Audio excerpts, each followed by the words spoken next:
Hello guys, TavHD here and welcome back to another video, and as you can see from the title, this video is about my iPhone, which is an iPhone 8 Plus, which you will already know if you've seen my What's on My iPhone video, so go and check that out if you haven't seen that already. So yes, this is going to be about the problems I've had with this phone over the year and 2 weeks I think I've had this phone now. So since I've had it a year, that's why I thought I'd do this video now, because I've had enough time to use the phone and get to know it. So let's start off with the problems that I've had. First off is the screen. This is a quite nice 1080p display. It's only an LCD, not OLED, unlike the newer iPhones. And this one has an issue where there's light bleeding at the bottom of the display. You can't see this very well on camera, so I'll put a picture on the screen now, because it is quite hard to see, especially in lighting like this, but I can see it quite clearly in real life. It's just below the WhatsApp logo, but I'll put a picture over the screen anyway so you can see it. So what is this? I think it's light bleeding from the bottom of the screen.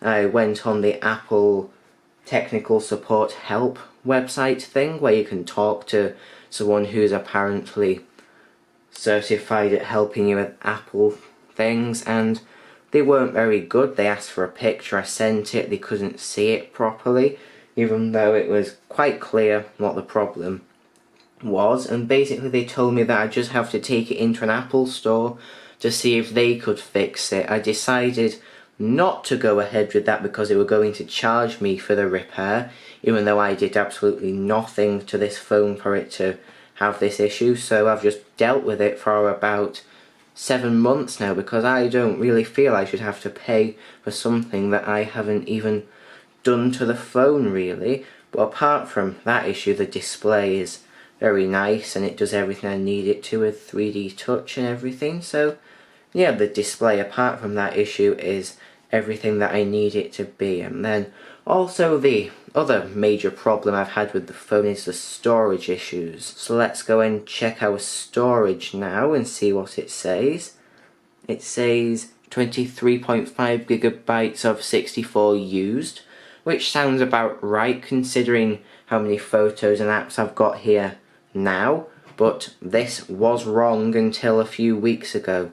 So when I was recording my Apple Watch unboxing video, which you should check out, I was filming it on this phone because I didn't have my camera then that I'm recording with now, and partway through the phone just said storage full and it wouldn't let me record anymore. I looked in the settings and it said 23 gigabytes available, just like it says now, but it wouldn't let me record anything at all. So at the end of that day, when I'd finished filming, I just checked on iTunes to see what the storage was like on there, and all the numbers are completely different to what it was showing in the app. And all the numbers just didn't add up to 64, because this is a 64 gigabyte model, because it was the cheapest at the time. And I think all the numbers added up to something like 80 gigabytes, which just can't be true for a phone that only has a capacity of 64 gigabytes. So I had to transfer all my photos off the phone somehow, and I ended up doing it through my MacBook Pro. So now they're all stuck in the Photos app on my MacBook Pro, and I can't get them out of there properly without it completely crashing the whole Photos app. So to try and avoid that happening, I tried to transfer them through Windows, but no Windows computer I connected the phone to would actually recognise the phone being connected. So I just have to deal with all my photos being stuck on the MacBook Pro, and eventually I'll probably try and find a way to get them off, and I'll make a video about that as well. So when I took all the photos off, I was expecting the storage to go back down to being whatever it should have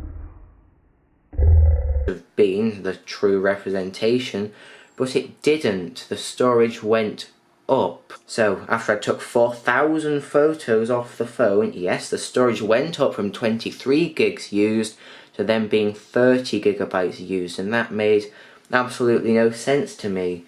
So I didn't really know what was going on there.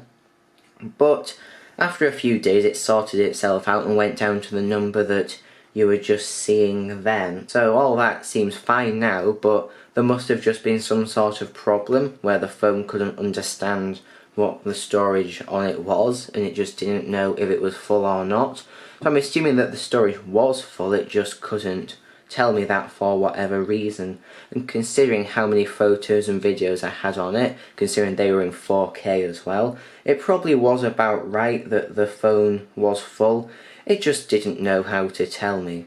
But apart from those two issues, I've had quite a good experience with this phone, and I'll probably keep it until the new iPhones come out, when I'll probably get the 11 Max or whatever they're going to call it. But it'll probably be quite expensive and I won't be able to afford it, so I'm going to start saving up for that now so that I can get it when it first comes out, or I might wait a few weeks and get one second hand or something. I don't know, but this is definitely powerful enough for me. The camera is most definitely good enough, and I'll just show some pictures now that I took on it. This was the other day at the local park. I was using the portrait feature to get some good shots. You can't really see it now, but I might overlay for them so then you can see. But yeah, it was very good indeed. So the camera is definitely good enough for me. It's got enough power for everything I need to do on it, and apart from the issues I've mentioned, this phone has been perfect for me. So that is really everything that you need to know about my experience with the phone. And I'll see you in the next video. Goodbye.